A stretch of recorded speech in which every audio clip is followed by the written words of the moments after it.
guys, the biggest thing with the shift, my response when people bring up issues with the shift, my response is more, right? The answer is always more. It takes more calls. It takes more conversations. It takes more appointments to stay where you are.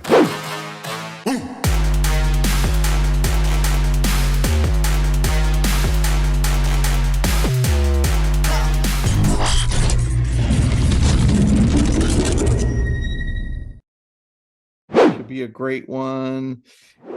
Gus, what are all these books behind your head, man?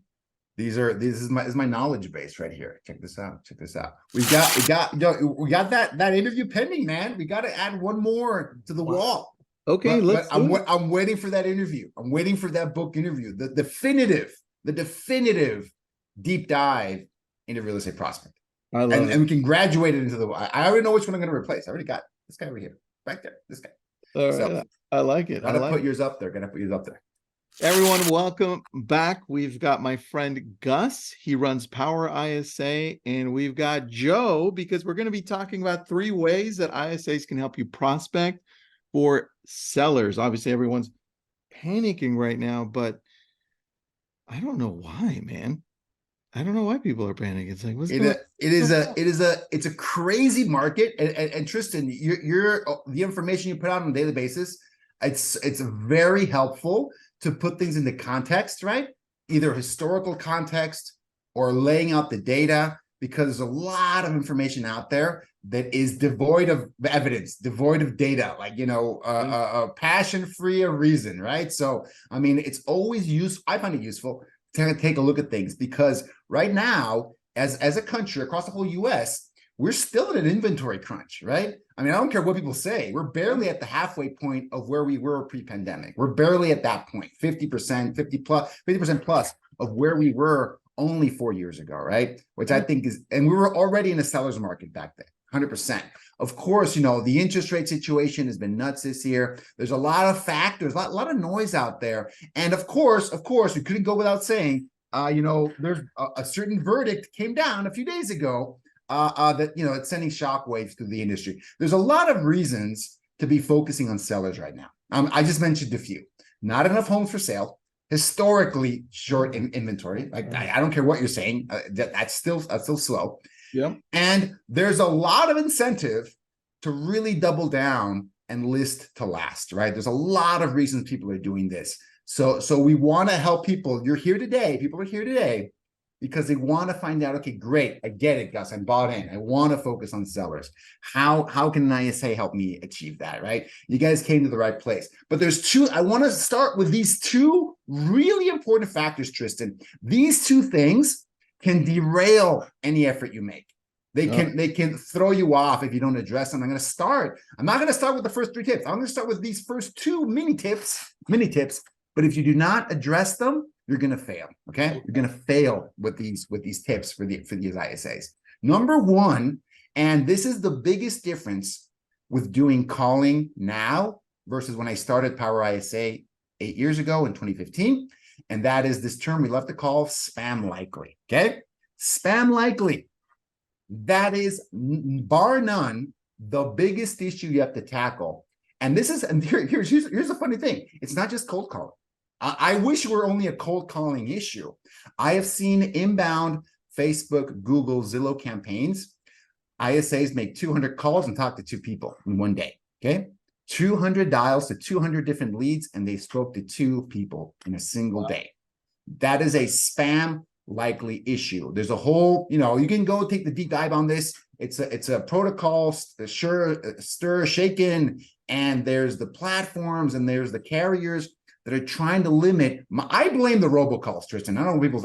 They really forced their hand and they had to take action to really limit these ridiculous amount of robocalls. And now there's SMS and texting regulation coming down. It's a different world. The point I want to make, though, is that your ISA, or even yourself, if you're making these calls right now, on a daily basis, you've got to verify if your number's coming up as spam likely. If you're not doing that, you're wasting your time. Okay. None of what I'm going to tell you today is going to work if you're not taking care of this. How do you do that? 2 simple steps. Call someone with an iPhone, call someone with an Android. and ask them, does your phone show up as that? Because not just the carriers, the operating systems will tag you. They have the ability to do that, right? They'll show it to you, and it'll show up differently on an iPhone versus an Android. Step number one. Step number two, call someone on Verizon and someone on T-Mobile or AT&T, whatever it is, right? Call someone on one carrier and call someone on another. We have implemented this. A lot of our clients, and it is a game changer, right? I'll show some examples where we're talking about this, but this is step number one. Whoever's doing the calling, by the way, I don't care if it's you or your ISA or whoever, buyer's agent, whatever. If your number is coming up as spam, you're not going to get the 5 to 10% contact rate for cold calling. You're not going to get the 20, 30% contact rate for inbound leads. You're never going to get anywhere close if your number comes up as spam likely. Okay. And if your number does come up as spam likely, you got to try a different number. Okay. Or you've got to use the tools at our disposal with Mojo, with Vulcan, with RedX, LCA partner, RedX. They've got white label technology. They've got mobile calling technology. They're here to help us, right? So leverage that technology, but check it every single day. Verify it with your own eyes. Is this working or not? Biggest factor that's going to move you forward or going to hold you back, regardless of what kind of calling you're doing. It doesn't matter anymore, actually. Right? Could you just pick up a new phone and do it? Like, could you get a new phone line? You can, but if you're doing outbound prospecting, it'll be tagged as spam in 24 hours, 48 hours. Doesn't matter. Brand new line. What I recommend is using a tool like a RingCentral, like a Vonage, right? Using that tool to make sure you can actually change phone numbers very efficiently, very quickly. Actually, hold on, because I just had a call with Curtis at RedX. He runs RedX. He told me there's something they released 2 weeks ago called the Smart Number. Yes, so there we go. They'll make sure that that number is never appearing as a spam number ever. That's awesome. I haven't tested it out, but I mean, no, Curtis is a great guy, and they're one of. I mean, the companies that their incentive is to help us make some calls in a compliant way that works, right? And and I think it's the number one problem that they're facing. I know it because I live it every single day. This is the number one yes, thing, right? It's your business. Find a way to reach out and actually connect with people. Cold calling, 5 to 10% contact rate. Inbound leads should be twice that, 20% contact rate. If you're nowhere near that, if you're in the single digits below 5%, I know exactly I don't have to look at it. I know exactly what the issue is. Wow. You're coming up as spam likely. And the only people you're talking to are those brave souls that are curious. Oh, I wonder who the spammer is. That's the only people you're talking to that day. It's not me. It's not a good outcome. It's not a good outcome, man. It's already hard enough to reach out to people. Don't make it even harder by not checking. That's number one. The second thing I want to say before we get started is follow up. Folks, when your ISA is generating leads, they're generating appointments, generating live transfers, it's not one and done, guys. And you got to remove yourself from that mindset if you have that expectation. My ISA is going to be handing me a bunch of listing appointments and I'm going to go get it signed. I don't know any lead source that does that. I don't know any amazing magical ISA. And today we're going to talk, at the end of this call, I got a treat for you guys. We're going to talk to an actual ISA making calls right now, getting listings right now in this market. And we're going to hear from the horse's mouth. Even he doesn't do that. I'm going to show you the right way to do it, but it is a follow-up game. Your ISA's job is to get you in touch with a qualified seller lead, okay? Confirmed homeowner, confirmed contact information, and motivation to sell, or at least curiosity about buying and selling, right? Because a lot of these sellers are buyers first, okay? They're buyers first and foremost. What is it that they want, right? Because selling a home, no one wakes up wanting to sell a home. People want to wake up and get something bigger, something smaller, go change school districts, relocate, get closer to family, get farther away from family. That is what they actually want. The selling is the byproduct of that, right? So you got to understand, build that relationship. Your ISA's job is to get you as many qualified sellers in the pipeline as possible every single day. And I think that's a big shift. Let's jump into it though. That's the preamble. That's a pre-talk, right? If you don't understand those two things, it doesn't matter what I say next, right? Those things are the prerequisites, okay? The prereqs to make these things work. Let's jump right into it. 3 ways an ISA can make you successful and get you more sellers ASAP. Number 1, okay? And this might surprise people, Tristan. This might be a little bit of a curveball. It's like because we're not going to be talking. Number one is actually not going to be expired FSBO cold calling. It's not actually, okay? The number one lead source we hit when we start a campaign, and almost all, even cold calling campaigns, is the agent's own database, okay? And I'm talking about unmet leads. We even have clients that have us call their personal database. Why? Because they're not doing it, okay? So, that is your personal database. It is unmet leads. It is your old internet leads. And we'll be talking about specific examples, but this is unbelievably powerful because a lot of times you've already paid for these leads, folks. They're sitting in your database waiting for someone to reach out. And people, then you might not believe that this is actually true, but I'm here to tell you this absolutely works because the folks are there and they might have registered on your website 6 months ago, a year ago. Well, guess what happened over the last year? They probably moved forward a little bit further down in the funnel than they were 6 months ago, a little bit further down the funnel than they were a year ago. And bad news might be, oh, guess what? I already bought a home. I already sold my home. Sorry, my bad. I mean, that might happen. That might happen. Just being honest with you guys. But there's opportunities there. And you might think that database is old and, not worth calling. And there might be people that are just further down in the funnel. And if you get them through Zillow, they're going to cost you, upper tier is what, 40% now through Zillow? But you've already paid for them a year ago. You already paid for those leads. They're already in your database, right? And we should have another whole other session on the whole nurturing process to keep them active, right? But that's, there's a great book about that. They probably should check out. The kind of outlines that in a lot of detail. But I'm here to tell you, at the very least, you should call through it. Do what we call a rekindling campaign on those old leads. Start there. Start there. They tend to be the lowest hanging fruit, highest converting kind of lead source, especially when you compare it to cold calling. Start there. There is a lot of opportunity in those leads. You're just waiting to make it happen. I love this example. A good friend of mine, client Rodolfo out of Seattle, had a personal database, an old leads database that numbered in the thousands. It was tens of thousands, okay? How many times he had called through it? Basically 0 times, okay? He would wait for them to come to him. It was a large enough database where he kind of would just wait for that. He hired an ISA full time to call through his massive database of personal leads and old internet leads. 55 appointments in the first 60 days. Okay, because that's what happens when you've never called, right? Some of these lead sources. Yeah, you get these outsized returns. Because you never actually picked up the phone and did it. I don't recommend never picking up the phone and doing it because it should have been 100 appointments. Should have been, 200 appointments, right? For a database that size in the first 60 days. But he was able to do it because he actually took action, okay? He was not making the call himself. He had the data. Leads were already sitting there. Make the call and start the conversation with these folks. Do it 100%. Another great example. And I love this one, okay? Luke Salela, okay? Big Facebook, a campaign, a manager loves Facebook, does it through Facebook. Generated leads. And he actually, I know about this because he actually called me and wanted a one-on-one session to help him because he had a Facebook campaign, generated about 100 leads, okay?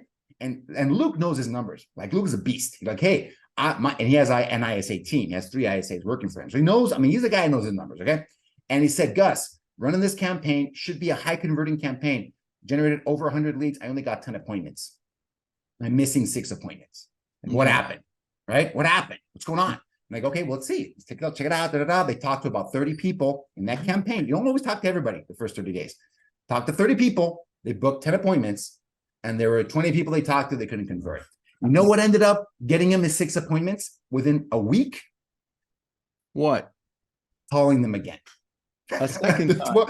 The 20 people that had said no, that were too busy, that as long as they, and again, for the FCC listening in, you got to be compliant. If they ask you to remove them from the list, you got to remove them. You can't call them anymore. But if they don't say the magic words, can you please remove me from your list, right? If they don't say the magic words, or they hit stop on the texting, you know what I mean? Be compliant.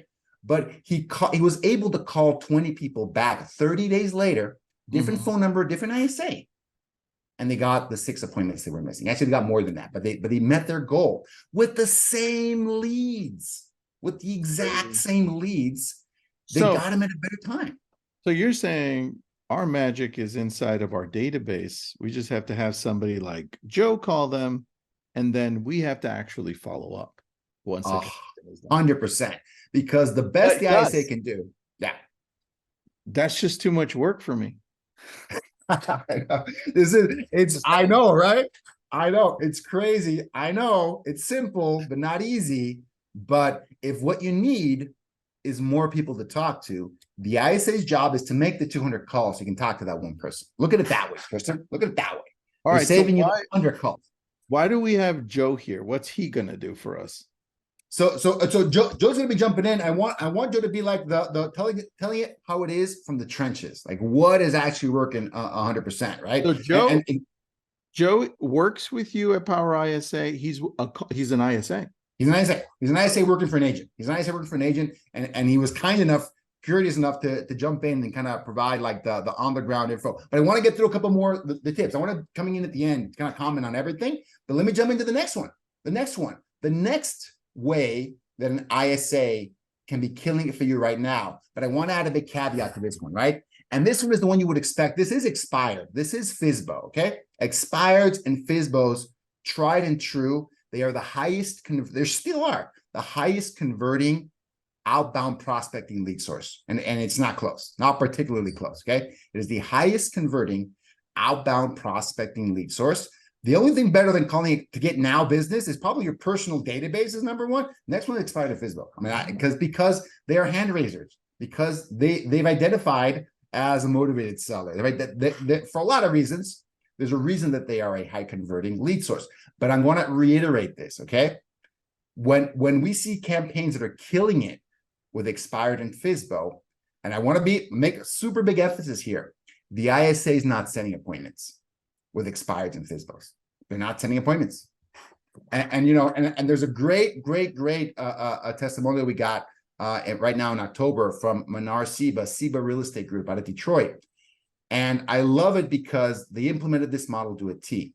The ISA's job, even when calling expired and FSBO, is not to set listing appointments, okay?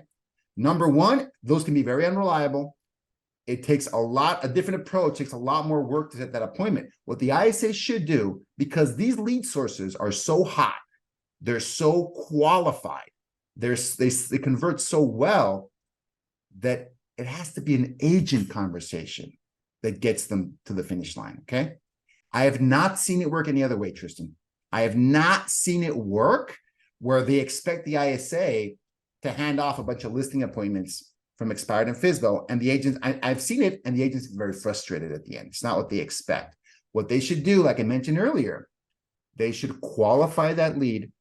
Are they willing to talk to my agent to see what they can do for them to get their home sold? Just curious. If you could make that happen, if you could sell that property, where'd you go to? Great. Tristan is the guy that can make that happen. When you want Tristan to reach out, I want him to introduce himself and show you what we do to get homes sold that didn't sell the first time, Mr. Seller. How does that sound? The commission and this, that, those are great questions for Tristan. When do you want him to reach out? I love you're asking that because we are competitive. You know, the market sets the rate. When do you want Tristan to go out there and answer those questions for you? Great. I'll have him call you. And then my preference, Tristan, is we'll have him call you tomorrow and introduce himself. Is that good? Great. Because they can be unreliable if you set like a specific time for the FSBO or the expired. But if he reaches out, will you take that call? Great, that's awesome. I'll have him call you tomorrow and introduce himself, right? And show you what sets us apart. Is that fair? Great. Yeah. That is it. All right, so Gus, really quick, because it's a pertinent question. Blake, what's up, Blake? Ask, what if I hire an ISA to prospect and nurture? I want the best of both worlds. Gus, you guys do that for us. I mean, you 100%. Have an ISA that already does that. So 100%. And, you know, and this is why, you know, and we'll talk about to Joe about the 2 more minutes, Joe, because that's exactly what ends up happening, because this is not I'm handing it off to the agent and we're done, right? No. If the agent's not able to get in touch with them within 3 to 4 tries, they go back to the ISA, like queue them up again, right? Get them ready. Help me nurture these folks. When they've had a good conversation with the agent, but they truly are 6 months out. They might be a year out. That's great. Go back to the ISA and you can help them nurture them. The agent should be holding the 10, 15, 20 hottest opportunities at any given time. you should have a lead budget. That's the way I look at it. You should have a lead budget. Your time, and it shouldn't be more than 30 leads. Be realistic, right? No agent should be following up with and monitoring more than 30 leads at a time. And there's a bunch of research on this. You don't have the headspace for it. I hear teams try to do 100 leads at a time. No, come on. 20 to 30 leads that you're actively following up with, month to month, at least monthly follow-up with these folks. Everything else should go to your ISA. You absolutely can do that. You absolutely can do that. And we can go into more detail. But let's jump into the last one. Last one here. Last one. Last way.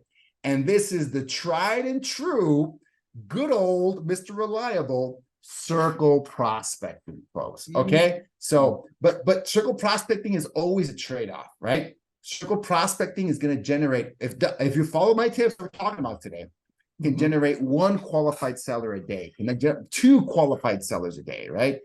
Really? How many trade-off? Yeah, what's a? Okay, I'll let you talk. Go ahead. You piqued my interest. Go. If you're talking to 30 to 50 people a day, who? That is the bar. Or no, the ISA, the ISA. Okay. Or if it's an agent, it can be an even higher conversion rate, right? But agents don't do this. That's the problem. Circle prospecting takes more time. It takes more dials. It is probably the lowest converting lead source for outbound prospecting because it's calling the phone book, man. It's calling the phone book. Okay. That's very random, but strategic at the same time. 100%. 1 out of every 12 adults in the US is going to be party to a real estate transaction this year. And this is not a great year for transactions. Let me tell you that, right? 1 out of every 12 adults in the US is party or related to someone that's party to a real estate transaction this year. That is circle prospecting. You're looking for those 1 out of 12, right? And to get them to open up. So maybe not all of them will open up. That's why I say you might have to talk to 4 of those people to get them to actually give you the time of day and pick up that phone. And when I say circle prospecting, it's an umbrella term.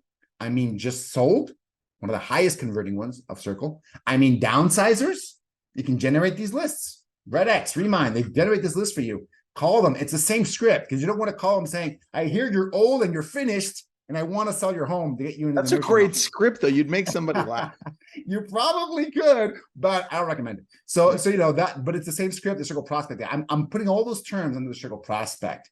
It is not today business. It is not immediate business, but you're building a pipeline. Most ISAs combine cold calling for expired and FSBO with circle. They combine calling internet leads with circle because you can do it every day, right? If you got extra time, you want to do it. So before we head out, I want to bring Joe. Joe here is here, Joe Cordero, experienced ISA. I want you to hear it, from the trench.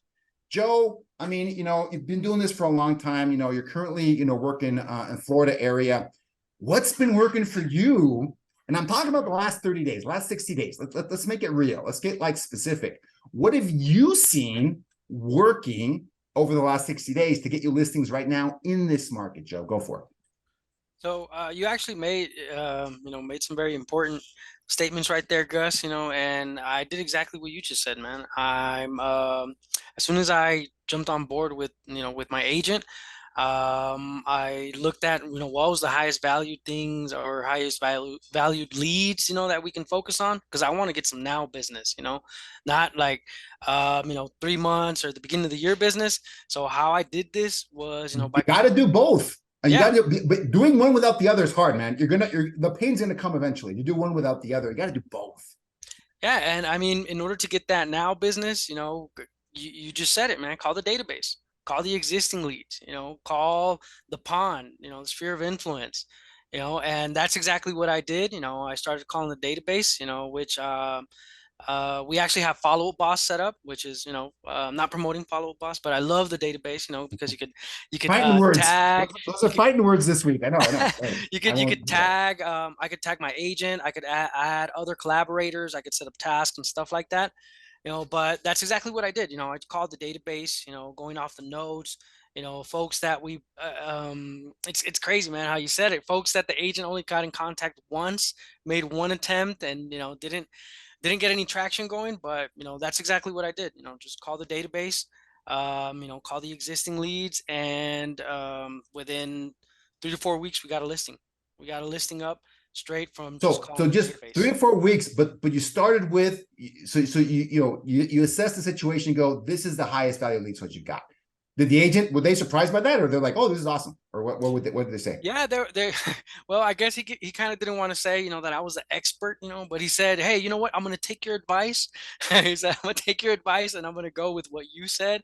So I was like, "Hey, let's go ahead and do it because How big was that list? How many were in the database? Like give people an idea. These are not 100,000 leads. I mean, how many were there?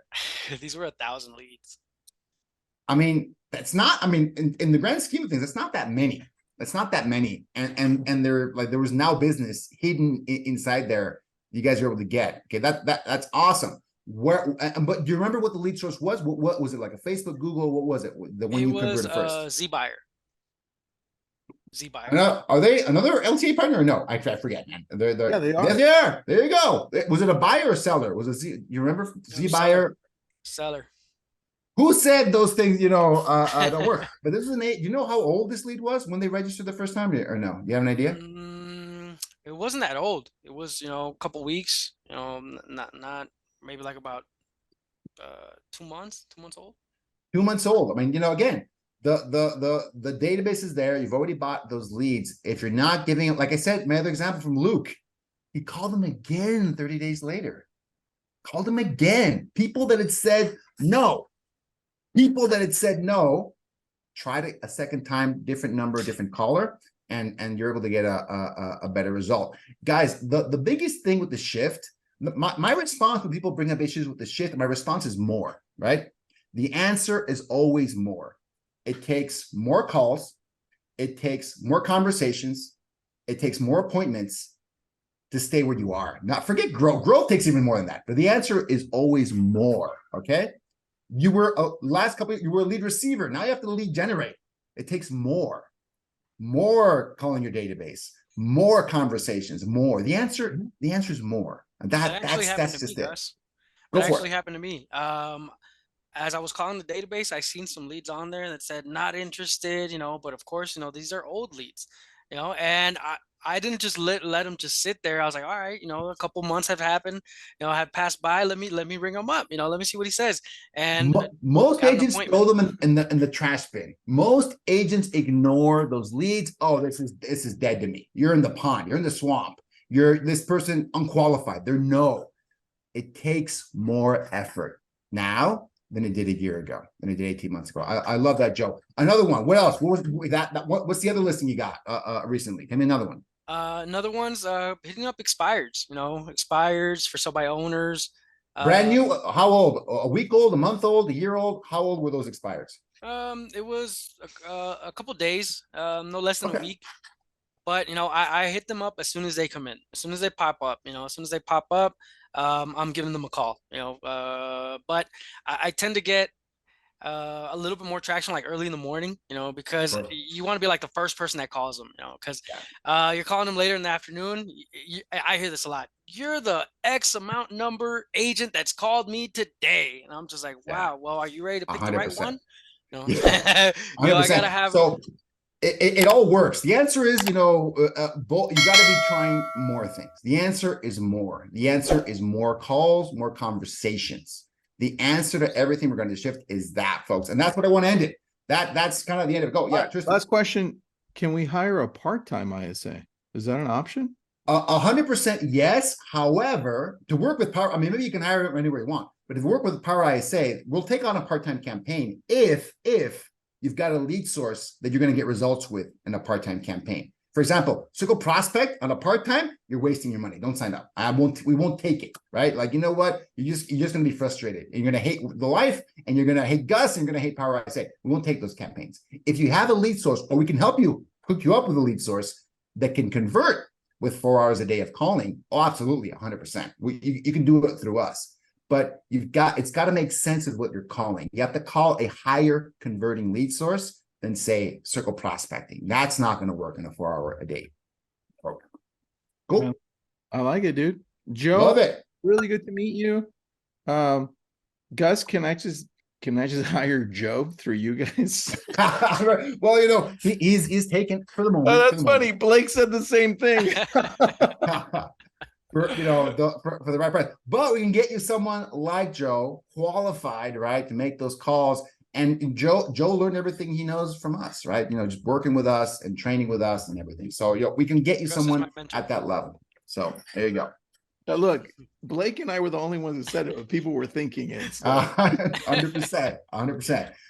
The bids start, right after this call. The bids can come in. Gus, I would like to do this, the next one, and I know we're a little over, but I'd like for you to maybe bring in Joe again, or maybe another person with Joe, and I'd love to go to scripting with them, kind of like Love it. not a script battle, but a script battle. And I want to see how they sound, like I want to see what Joe has to say objections wise.